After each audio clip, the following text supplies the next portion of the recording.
솔로몬을 통해 기도를 배우다라는 제목으로 여러분과 좀 말씀을 나누려고 합니다. 여러분, 기도가 뭔가요? 기도가 무엇입니까? 우리가 몇 가지로 세부적인 정의가 가능하겠습니다만, 그래도 일반적으로 기도하면 세 가지로 이야기를 합니다. 일반적으로 첫 번째, 기도는 하나님의 자녀된 성도들이 누리는 영적인 특권입니다. 그죠? 제가 기도를 특권, 뭔가 특권이라고 부르는 이유는 한 가지죠. 피조물된 우리 인간이 감히 질적으로 다른 창조주 하나님께 나아가 우리의 형편과 사정을 아뢰고 간구하고 부르짖는 것, 영적으로 소통할 수 있도록 하나님이 유일하게 허락해 주신 방편이 뭐예요? 기도라는 거죠. 기도. 그렇기 때문에 제가 특권이라고 부르는 거예요. 아무나 할 수 있는 게 아니에요. 그래서 기도는 이 창조주 하나님을, 온 세상 만물을, 오늘도 우리가 말씀 나눴지만 땅끝까지 창조하신 여호와, 그 창조주 하나님을 감히 아버지라고 부를 수 있는 자들만이 할 수 있는 그런 영적인 특권이자 예수님을 믿는 자들만이 할 수 있는 거룩한 권리이죠. 그래서 우리가 기도의 마무리를 어떻게 합니까? 예수님의 이름으로 기도해야 됩니다. 예수님의 이름으로 기도할 때 그 기도의 능력이 나타나는 거예요. 또한 기도는 우리의 영적인 호흡입니다. 영적인 호흡. 이 말은 사실 노르웨이 신학자인 오 할레스비라고 하는 신학자가 있는데, 그분이 기도라는 책을 쓰셨어요. 근데 거기에 보면 그리스도인에게 기도는 숨결 같아야 된다, 이렇게 얘기했습니다. 이유인즉 기도가 우리 말로 이렇게 표현되기 이전에 우리 영혼 속에 그 기도가 존재하고, 기도의 언어가 입술 밖으로 나온 후에도 그 기도는 우리의 영혼 속에 남기 때문에 그 기도는 우리의 숨결 같아야 된다. 계속적으로 우리가 기도하고 숨을 쉬는 가운 것처럼 우리가 기도가 하나님과 그렇게 호흡이 되어져야 된다. 영적인 깊은 성찰에 근거한 말이죠. 그래서 말보다는 깊은 기도는 영혼의 호흡이고, 메말라 시들어가는 마음에 그리스도를 모셔드리는 역할이 바로 기도입니다. 그러니까 우리가 기도를 하다 보면 하나님과 내가 마음이 이렇게 하나 되어지는 걸 경험하게 되죠. 경험하셨죠? 기도하다 보면 우리가 하나님 앞에 아뢰지만 하나님의 뜻이 아닌 경우 우리의 마음에 느껴지잖아요. 아, 이게 하나님의 뜻이 아니구나. 그래서 하나님이 기도를 바꾸시는 거를 경험하죠. 그죠? 나는 이렇게 간구했는데 그 문제에 대해서 하나님 앞에 내가 이런 방향으로 간구했는데 하나님의 뜻이 아닌 경우 하나님이 기도 중에 기도를 바꾸시게 하시죠. 그래서 다른 방향으로 그 문제를 놓고 기도하게 하시는 것들을 경험하게 되는데요. 그렇게 기도는 우리의 마음에 그리스도를 모셔드리는 겁니다. 그래서 그리스도를 모셔드린다는 건 그리스도의 다스림을 받는다, 그리스도의 통치를 받는다. 그리스도의 통치를 받는다는 건 그리스도를 따라가는 그런 존재가 된다라는 것을 의미하는 거죠. 그래서 우리가 잘 아는 데살로니가전서 5장 17절 무슨 말씀이죠? 사도 바울은 성도들을 향해 쉬지 말고 기도하라 라고 말하고 있는 것이고, 이 명령에는 사람이 삶 속에서 쉬지 말아야 하는 것이 있는데 숨을 쉬는 거죠. 그죠? 숨을 쉬면 죽습니다. 그죠? 죽어요. 그래서 기도는 쉬지 말고 해야 하는 거예요. 그래서 기도를 영혼의 호흡이라고 하는 이유가 바로 이 데살로니가전서 5장 17절의 말씀인데, 여러분 호흡하는 거 여러분 한번 이렇게 들어보셨나요? 이렇게 조용히 혼자 있다 보면 나도 모르는 사이에 이렇게 쉬고 있는 호흡. 근데 우리가 인식하지 않으면 내가 호흡하고 있다고 잘 느끼지 못해요. 그래서 그냥 내가 숨을 쉬지 않고 사는 것처럼 느껴지지만 나도 모르는 사이에 우리는 들숨과 날숨을 계속 반복하고 있는 거죠.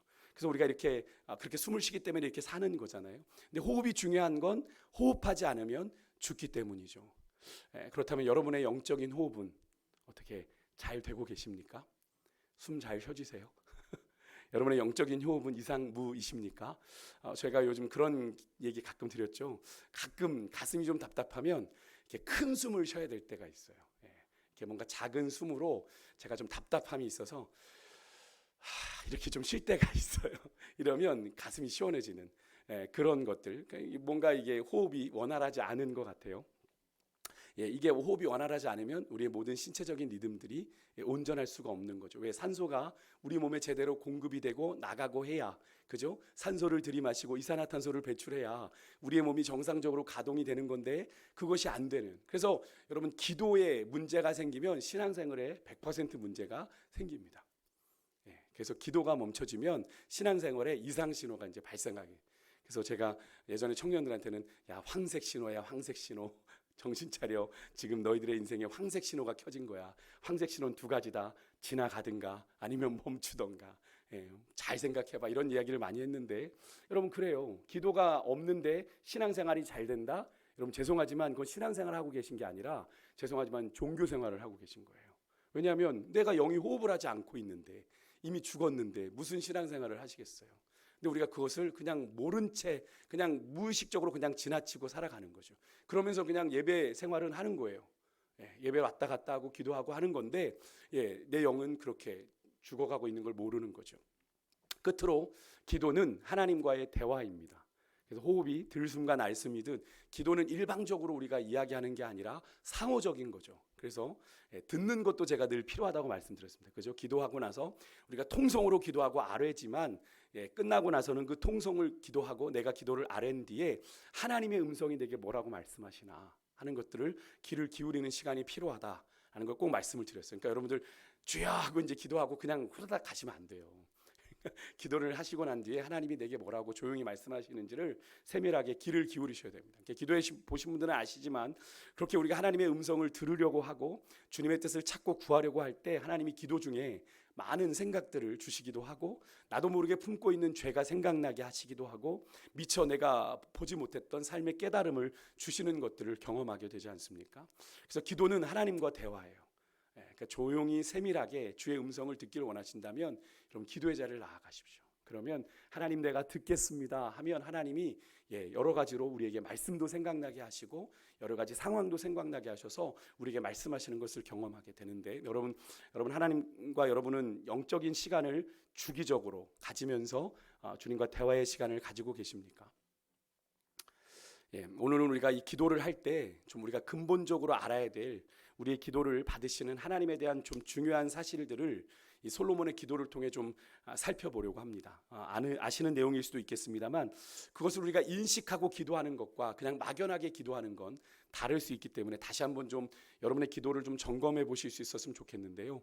오늘 본문은 솔로몬이 성전을 건축을 다 마치고 이제 성전을 하나님 앞에 봉헌하여 드리면서 솔로몬이 기도하는 기도의 내용 중 일부입니다. 가장 첫 부분인데 22절 오늘 우리가 읽었던 22절부터 53절까지 그 기도가 아주 길게 이어집니다. 근데 그 솔로몬의 그런 성전을 봉헌하여 드리는 기도의 도입부예요. 도입부입니다. 그래서 솔로몬이 거기에 보면 백성이 삶에서 마주할 수 있는 몇 가지 상황들을 놓고 백성들이 적군을 만났을 때 하나님 앞에 범죄하여 징계를 받았을 때 하나님 앞에 성전을 보고 기도하면 하나님 용서해 주십시오. 이런 내용들을 가정해서 아직 일어난 일은 아니지만 그들을 위해서 솔로몬이 미리 중보하고 있는 내용으로 기도가 그렇게 길게 이어지고 있는데요. 오늘 이 도입부에서는 이 솔로몬의 기도의 중심에 있는 이 중보의 내용이 성취되기 위해서 쉽게 말하면 기도응답을 위해서 중요한 신학적인 전제 근거가 여기에 들어 있습니다. 그러니까 기도에 있어서 아주 중요한 근본적인 사실을 오늘 이 본문이 담고 있는데요. 솔로몬의 기도를 묵상하다 보면 솔로몬이 기도를 드리는 이 현재와 이스라엘의 미래가 정말 교묘하게 이렇게 아주 절묘하게 연결되어 있음을 우리가 보게 됩니다. 나중에 한번 여러분이 솔로몬의 기도를 한번 쭉 한번 처음부터 끝까지 읽어보시면 솔로몬의 기도가 물론 그의 나라 백성이 삶에서 마주할 수 있는 몇 가지 가정하는 상황, 그죠? 아직 일어나지 않았지만 그렇게 일어날 수도 있는 상황들을 가정하여서 드린 기도라고 할지라도 그렇게 솔로몬이 예상했던 여러 가지 가정들 중에 실제로 이스라엘 역사 속에서 솔로몬이 가정했던 상황들이 일어났다는 사실을 우리가 확인하게 되는데요.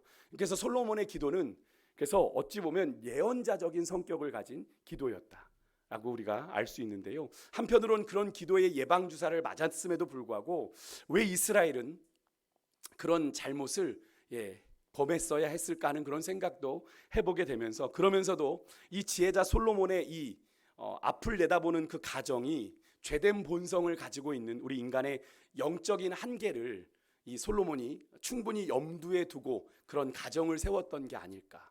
우리 인간이 하나님 앞에 올바로 살아간다고 하지만 죄된 본성이 남아있기 때문에 하나님 앞에 그렇게 넘어질 수 있는 가정들을 놓은 거죠. 그런 인간의 죄성에 대한 솔로몬의 지혜와 이해가 참 남다르구나 하는 그런 생각을 하면서 그런 인간의 태생적이고 영적인 한계, 죄인된 우리 인간에게 분명하게 살 길이 있다라는 걸 솔로몬은 제시했습니다. 어떻게 했냐면 그들이 깨닫고 성전을 향해 기도하면 주님 사해 주십시오.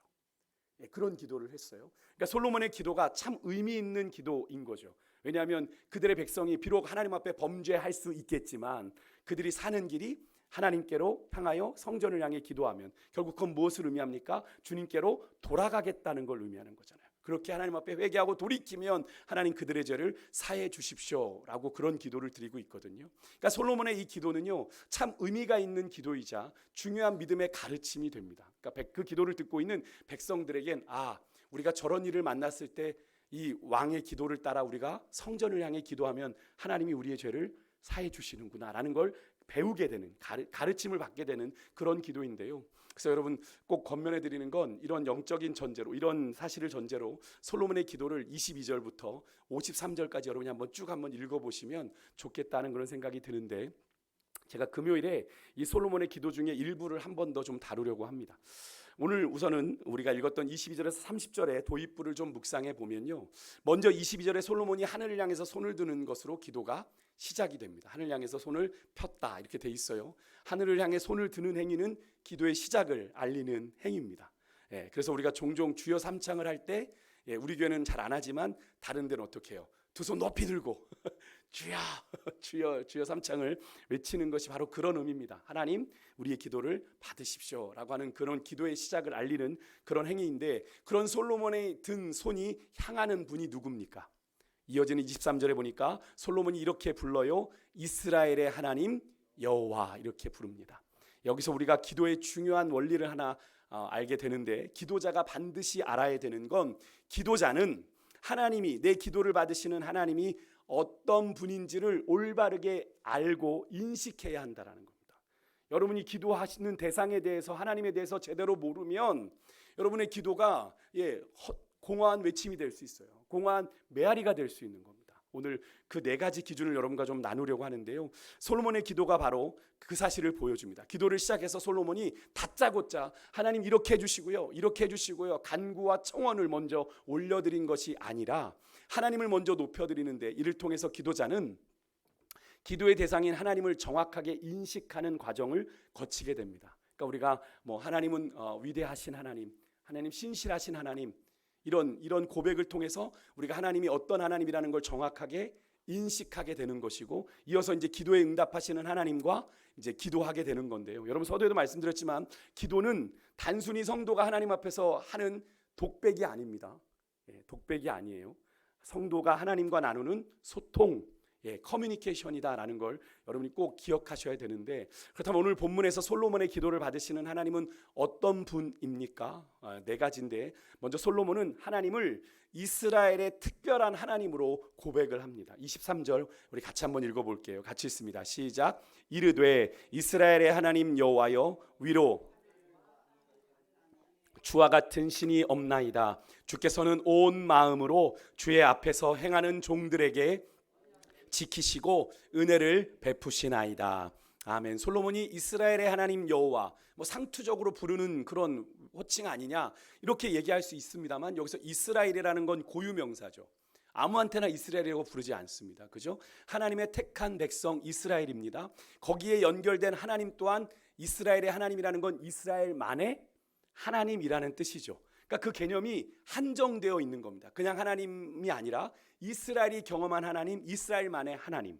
이 말은 우리가 하나님을 부를 때 그냥 일반적인 하나님이 아니라 나의 하나님으로 고백할 땐 여러분 그 개념이 어떻게 됩니까?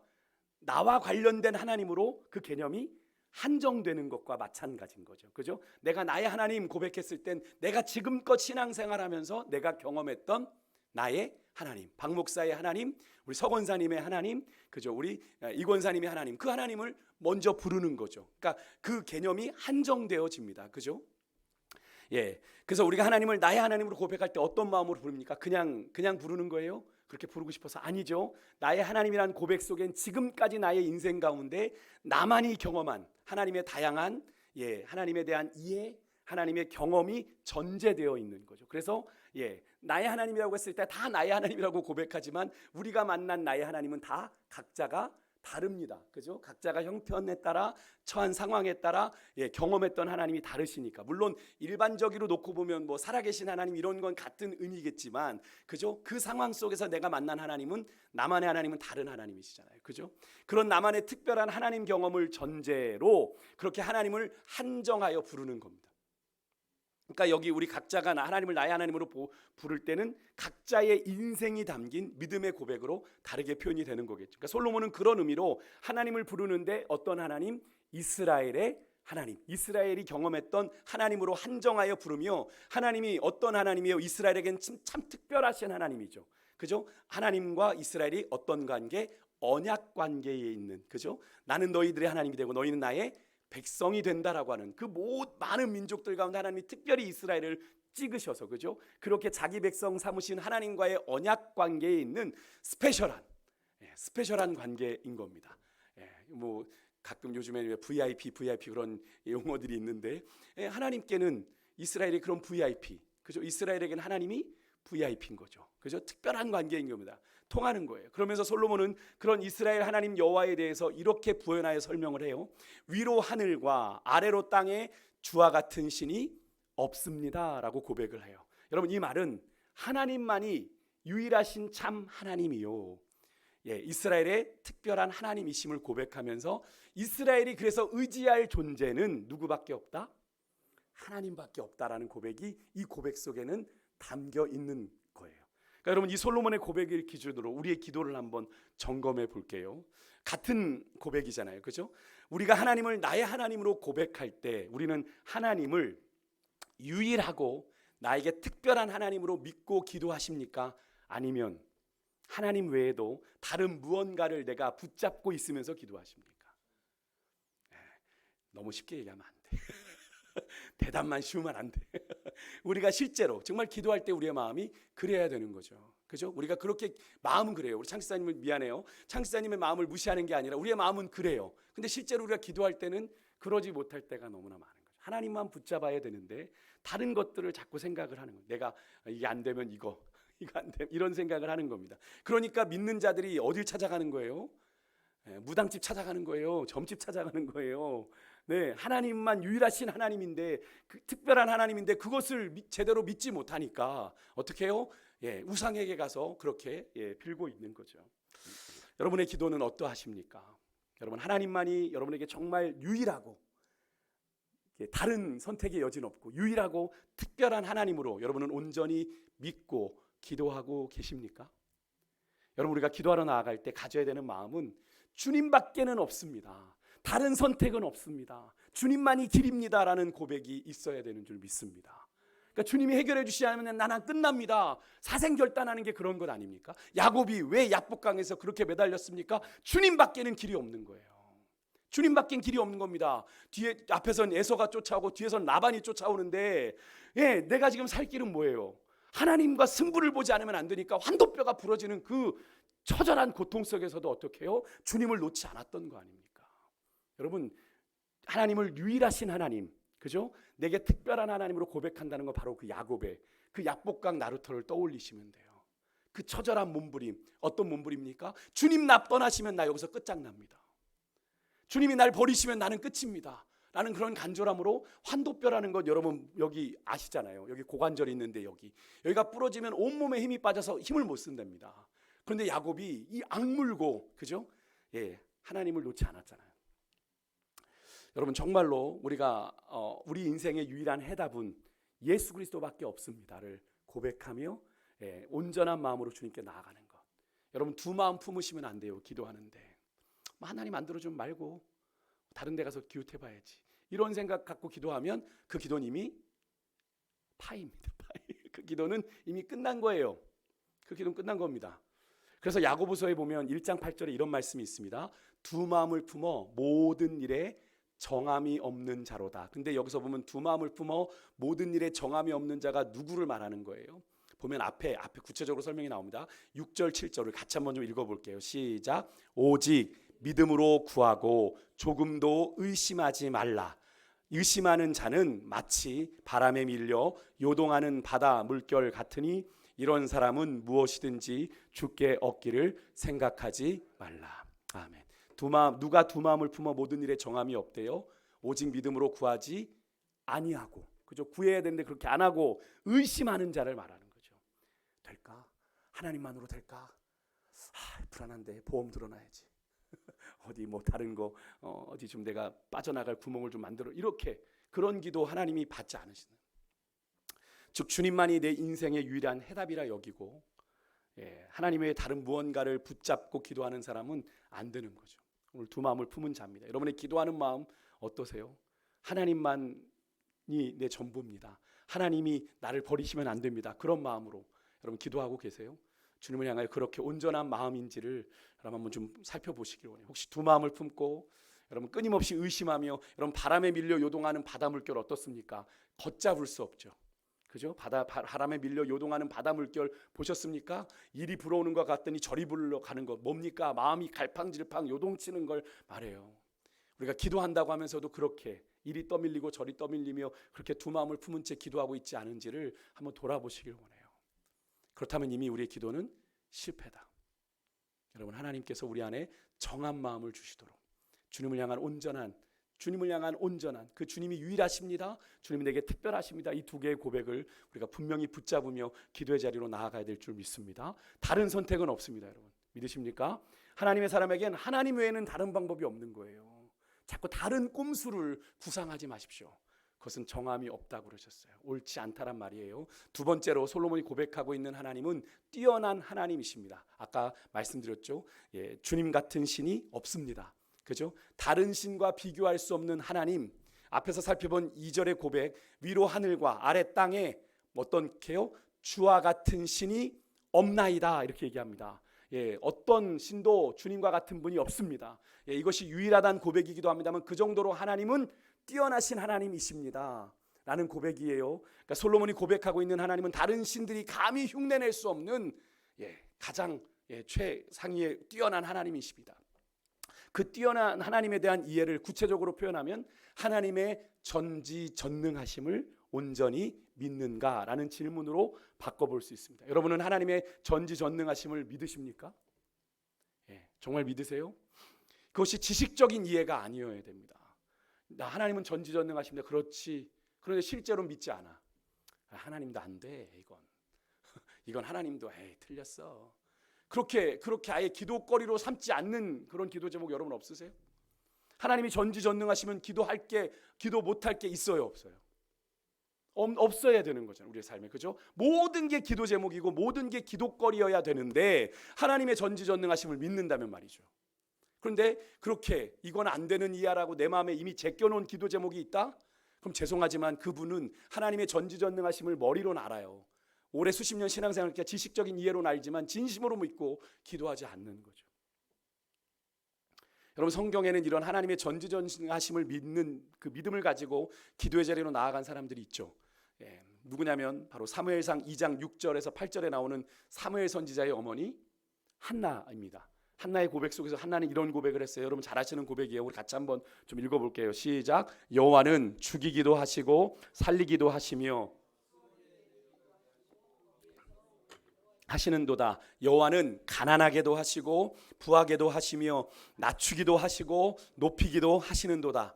가난한 자를 진토에서 일으키시며 빈궁한 자를 거름더미에서 올리사 귀족들과 함께 앉게 하시며 영광의 자리를 차지하게 하시는도다. 땅의 기둥들은 여호와의 것이라 여호와께서 세계를 그것들 위에 세우셨도다. 아멘. 여러분, 이거보다 하나님의 전능하심을 제대로 고백한 구절이 어디 있겠어요? 죽이기도 하시고 살리기도 하시고 부하게도 하시고 가난하게도 하시고 스올 음부거든요. 음부 지옥에 내리기도 하시고 올리기도 하시고 구원하시는 게 하나님이라는 거죠. 여러분, 가난한 자를 진토에서 빈궁한 자를 걸음더리에 올려서 귀족들과 함께 앉게 앉는다. 세상적인 상식으로 말도 안 되는 일이죠. 인생 역전이잖아요.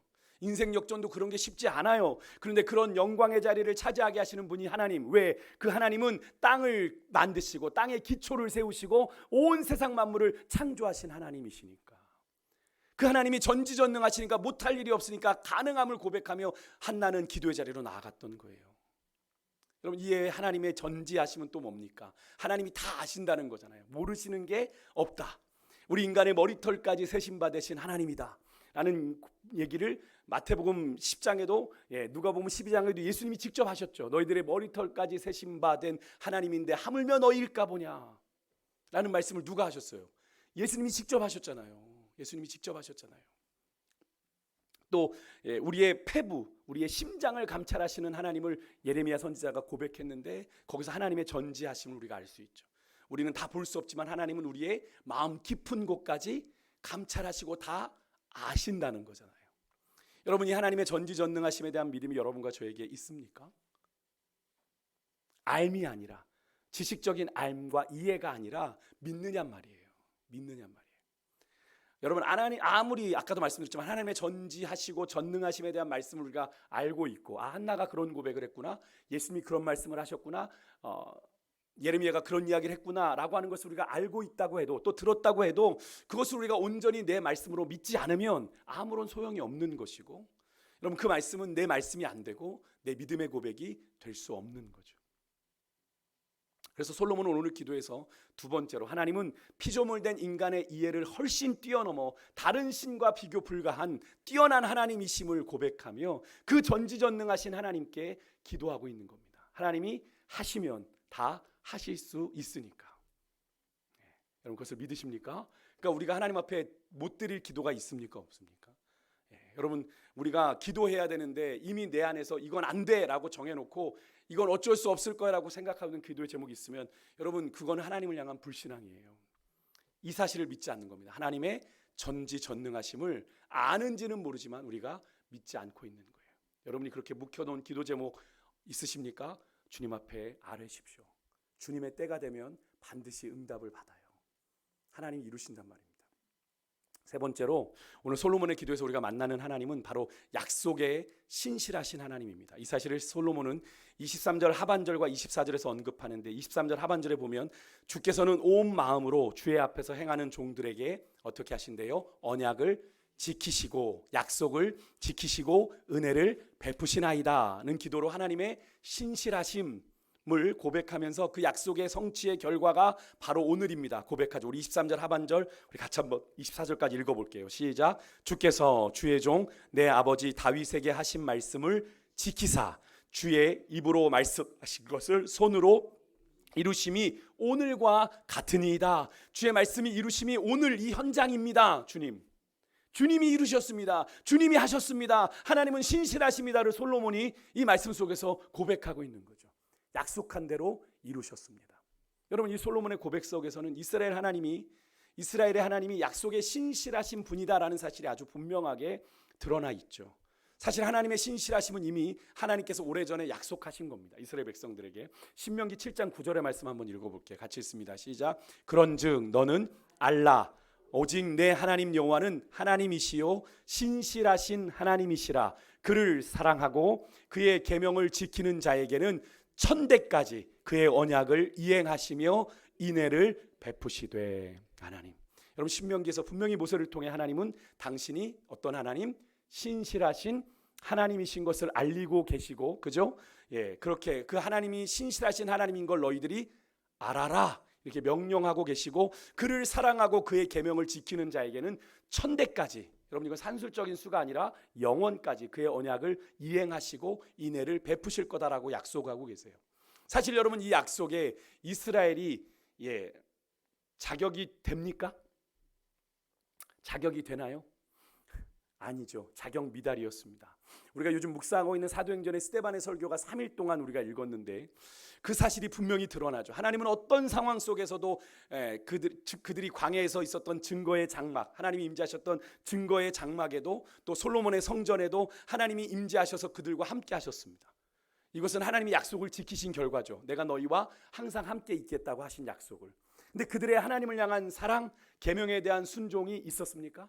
아니죠. 끊임없이 그들은 광야에서부터 하나님을 배반하기를 하나님은 성경에 10번이라고 신명기는 얘기했지만 그 10번은 산술적인 숫자가 아니죠. 40년 동안 그들은 수없이 하나님을 배반했어요. 하나님을 떠나고 하나님의 언약을 신발 헌신짝 버렸던 자들인데 사실은 이들은 자격 미달이죠. 근데 하나님은 끝까지 그들을 향한 신실함을 잃어버리지 않으셨습니다. 끊임없이 배반을 일삼는 이스라엘에 대해서 하나님만은 끝까지 언약을 지킴으로 당신의 신실하심을 보여줬다라고 하는 게 스데반의 설교거든요.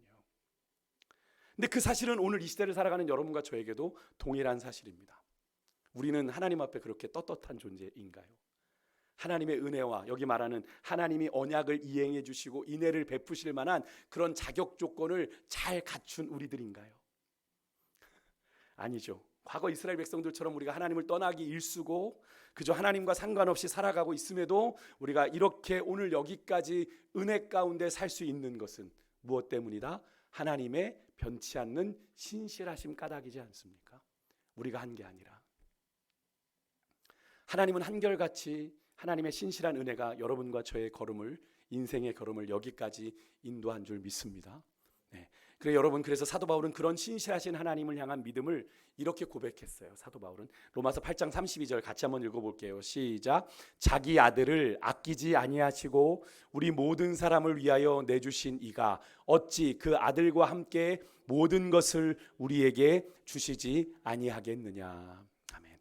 하나님이 아들을 주셨기 까닭에 우리에게 모든 걸 주신다. 사도 바울의 이 고백 속에는 하나님의 신실하심에 대한 믿음이 전제되어 있는 고백이죠. 여러분, 기도하는 여러분과 저에게도 우리 하나님은 약속에 신실하신 하나님이야. 여러분, 그 약속이 더디어지고 또 바뀌는 것은 하나님이 우리에게 가장 잘 맞은 때를 기다리고 계시기 때문이라는 걸 여러분 믿으셔야 돼요. 하나님이 우리를 골탕 먹이시려고 하는 게 아니라. 믿으십니까? 여러분 표정 그래요. 그래도 내가 기도한 대로 그 타이밍에 좀 맞춰서 응답해 주시면 얼마나 좋아 라고 얘기하실 수 있겠지만, 여러분 거기서 우리가 질문을 던져봐야 돼요. 우리가 나를 아는 게 더 내가 생각하는 그 계획이 더 완벽할까요? 하나님이 나를 향하신 계획이 더 완전할까요? 하나님이 세우신 계획이 더 완전해요. 우리는, 내가 늘 말씀드리잖아요. 우리는 내일 일도 모르는 존재들인데, 내일 어떤 변수가 그죠? 우리에게 찾아올지도 모르는 그런 존재들인데, 하나님은 그런 변수까지도 다 보고 하시잖아요. 실시간으로. 그죠? 내비가 실시간으로 교통정보를 반영하여 길을 이리저리로 돌리면, 까닭을 모르는 우리가, 요즘에는 이제 우리가 많이 내비에 순종적이 되어졌지만, 예전에는 이 내비가 정신 나갔나, 왜 길을 이따위로 돌려? 내가 아는 길을 가는데 그러잖아요. 그죠? 그래가지고 내 고집스럽게 내가 아는 길로 가면 어떻게 되더라? 공사 중이더라. 다시 돌아가더라. 아니면 사고가 났더라. 이러잖아요. 그죠? 그것을 통해서, 그 경험을 통해서 내가 아는 길이 다가 아니구나. 우리 인생의 길도 마찬가지라는 거예요. 하나님 우리에게 더디 응답하실 때는 이유가 있어요. 아멘이십니까? 예, 이유가 있어요. 까닭이 있더라. 그러면 우리는 끝까지 뭐 하면 됩니까? 그렇게 늦추시고 어쩌면 바꾸시고 우리의 기대와는 좀 다르게 하시는 하나님을 끝까지 신뢰하고 믿으면 됩니다. 왜? 주님은 합력하여 뭐를 이루시니까? 선을 이루실 거니까. 나를 유익하게 하실 거니까 믿고 나아가는 거죠. 아멘이십니까? 예, 그런 하나님의 신실하심에 대한 믿음이 우리에게 분명히 있어야 될 줄 믿습니다. 기도하는 사람은 그래야 돼요. 하나님은 약속에 신실하신 분입니다. 마지막으로 솔로몬은 그의 기도에서 하나님이 자신이 건축한 성전에만 거하시는 하나님이 아니라 어디에나 계실 수 있는, 하늘과 하늘의 하늘이라도 다 하나님을 용납할 수 없습니다라고 이렇게 이야기합니다. 이게 무엇을 의미합니까? 하나님은 초월하여 계신 하나님. 예, 우리 가운데도 함께 하시지만 하나님은 우리와 초월하신, 우리를 초월하여 계신 하나님, 그 하나님께 자신의 간구를 아뢰고 있습니다. 그러면서 30절에 보십시오. 주께서 계신 곳 하늘에서 들으시고 들으시사 사하여 주옵소서라고 기도하면서 인간의 이해뿐 아니라 시간과 공간의 개념을 초월하여 존재하고 계시는 하나님, 그죠? 어제도 계셨고 오늘도 계시고 영원토록 계시는, 그저 시간의 제한을 받지 않으시고 공간의 제약을 받지 아니하시고 어디나 계시는 그 하나님이심을 솔로몬은 인정하면서 그 하나님이 어떤 상황에서든 당신의 뜻을 우리 가운데 이루어 달라고 기도하고 있는 거죠. 여러분, 솔로몬의 기도를 통해 우리가 만나는 하나님, 초월적인 존재로 당신을 찾는 자에게 응답하시는 하나님. 우리가 볼 때는 불가능해요. 현실적으로는 답이 없어요. 하지만 하나님은 그 가운데서도 얼마든지 역전하실 수 있는 분이 하나님이시다라는 거죠. 그러니까 제가 자주 말씀드리죠. 우리가 하나님을 우리의 이해 속에, 나의 계산 속에 가두면 된다, 안 된다? 안 된다. 내가 하나님을 경험한 게 전부가 아니다. 하나님은 그 이상도 얼마든지 하실 수 있는 분이 하나님이시다. 그러니까 죽은 자가 살아나게 되고 병든 자가 고침을 받는 일들이 일어나는 것 아니겠어요? 그게 상식적으로 말이 됩니까? 우리 인간의 상식으로는 말도 안 되는 거죠. 그런데 그런 일들이 일어나게 되는 건 뭡니까? 하나님이 하시니까. 창조주 하나님이 하시니까. 여러분, 결국에서 신앙은 믿음만큼 경험하는 거예요. 하나님을 믿은 만큼. 제가 늘 말씀드리잖아요.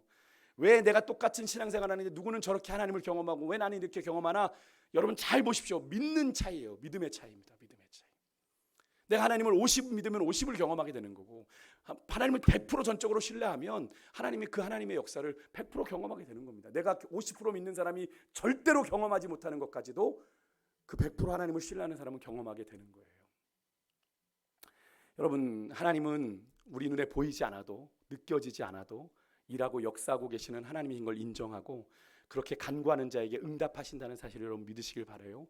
하나님은 우리의 이해와 인식의 한계를 넘어 존재하시는 하나님, 그 하나님, 그래서 우리 눈에 보이지 않아서 때로는 답답하지만 그 하나님을 찾고 구하는 자에게 하나님은 반드시 응답하신다. 그 응답의 방식 또한 여러분 우리가 생각하는 방식이 아닐 수 있다. 초월하여 존재하시는 하나님의 방식대로 하나님이 어떻게든 때로는 초자연적으로도 역사하실 수 있는 거죠. 그게 하나님의 방식이죠. 믿으십니까?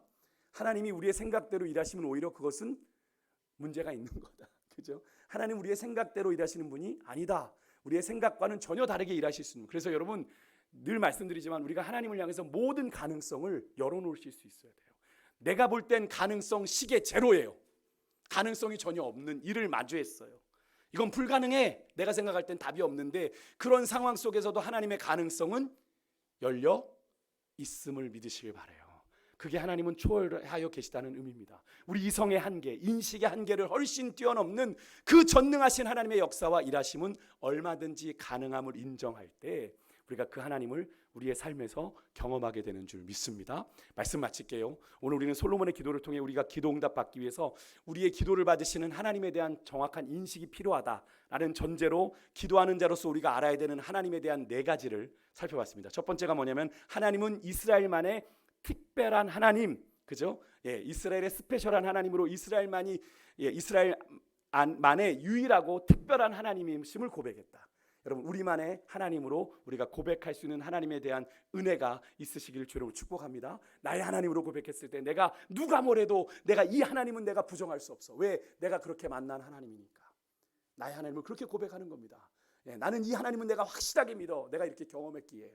그게 전부는 아니지만 최소한 내가 경험한 것만은 부정하면 안 되는 거 아닙니까? 그죠? 내가 그 하나님. 그다음 두 번째는 하나님은 뛰어나신 하나님, 어떤 신과도 비교할 수 없는 전지전능하신 하나님. 믿으십니까? 세 번째는 하나님은 약속에 어떤 하신 하나님? 신실하신 하나님. 믿으시길 바라요.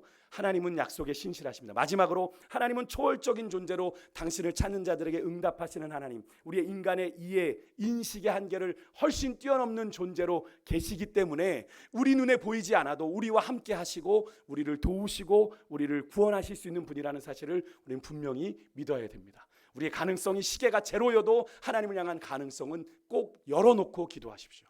그래야 기도하는 의미가 있는 것 아니겠어요? 하나님, 지금 내가 사방으로 우겨쌈을 당했는데 길이 없습니다. 하나님, 길을 만들어 주십시오. 기도할 수 있는 이유가 뭡니까? 하나님은 그 상황, 나의 그 불가능한 가능성을 초월하여 존재하고 계시기 때문에 하나님은 길을 만드실 수 있거든요. 여러분, 그런 마음으로 기도해야 돼요. 우리가 기도를 하는데 막연하게 기도하면 안 됩니다. 여러분, 우리의 기도를 받으시는 하나님에 대한 오늘 이해를 우리가 좀 배워봤는데요. 이 인식이 없이는 우리가 기도하면 우리는 그냥 막연하게 기도하게 되는 거예요. 하나님 한번 그냥 들어주세요. 그냥 어떻게든 뭐 잘 모르겠는데 그냥 들어주시면 되는 거지 뭐. 이게 아니라 우리가 하나님을 아는 지식에서 우리가 자라가야 되는 거잖아요. 하나님을 아는 지식이 깊어지고 넓어지고. 그래서 어떤 상황에 놓여도 이제는 웬만하면 이제 막 불가능한 일이 벌어져도 뭐 하나님이 뜻이 있겠지. 믿음의 그런 하나님을 경험했던 사람들을 보면 그죠? 인생에 답이 없는 상황에 놓여 있는데 너무나 여유 있는 분들이 있어요. 그래서 어떻게 하실 거예요, 권사님? 그러면 그런 분들 가끔 그러니 목사님 저는 오늘 밤부터 하나님 앞에 엎드리러 가려고요. 그렇게 얘기하시는 분들을 참 많이 봤습니다. 그런 분들의 그 신앙적인 여유가 어디서 나오는 겁니까? 내게는 답이 없어도 하나님은 답이 있다. 그 마음으로 하나님 앞에 나아가겠다고 얘기하는 거죠. 가장 단순하고 어리석어 보이지만 그게 가장 확실한 방법이죠. 유일하신 하나님이 내 인생의 해답이니까 나는 하나님 앞에 가서 무릎 꿇겠어. 그래서 제가 전에 섬기던 교회는 매일 심야 기도가 있었거든요. 11시, 10시 반에. 거기에 고정적으로 기도하시는 분들이 한 100여 명가량 계셨어요. 늘 그렇게 철야하면서 기도하고 새벽 기도까지 하고 가시는 분들이요. 그런 분들은 늘 인생에서 그런 고백들을 참 많이 하게 되는 걸 보게 되는데요. 여러분, 오늘 우리가 함께 나눴던 그 하나님에 대한 인식을 잘 기억하시고, 여러분, 우리의 기도가 얼마나 특권이요 은혜인지를 다시 한번 느끼게 되죠. 우리 인생을 하나님은 얼마든지 바꾸시고 역전하실 수 있는 분이다. 그 하나님을 향한 기대를 가지고 우리가 신실하게 기도할 수 있는 특권 여러분 포기하지 마시고, 여러분 안에 묵혀놓은 기도의 제목, 이건 절대 안 될 거야. 그건 인간적인 계산으로 안 되는 거잖아요. 여러분의 계산으로 안 되는 거, 그 기도 제목 이제는 풀어놓고 하나님 앞에 내려놓으시라고요. 하나님, 이거 지금까지 안 됐는데 하나님의 때에 응답해 주십시오. 내가 다시 기도 시작합니다. 여러분, 기도는 돈 들지 않아요. 기도는 시간만 들이시면 돼요. 그래서 하나님 앞에 무릎 꿇는 시간만 드리면 돼요. 하나님이 응답하시는데 우리가 기도조차 하지 않으려고 할 때 얼마나 안타깝습니까? 여러분, 오늘 이 시간 하나님, 우리가 기도의 자리 나아갈 때 기억해야 되는 4가지 하나님 우리가 잘 기억하시고 기도의 자리 나아가 기도의 능력을 덧입어 기도를 통해 주시는 하나님의 복을 마음껏 받아 누리시는 귀한 인생들 되시길 주님으로 축복합니다. 우리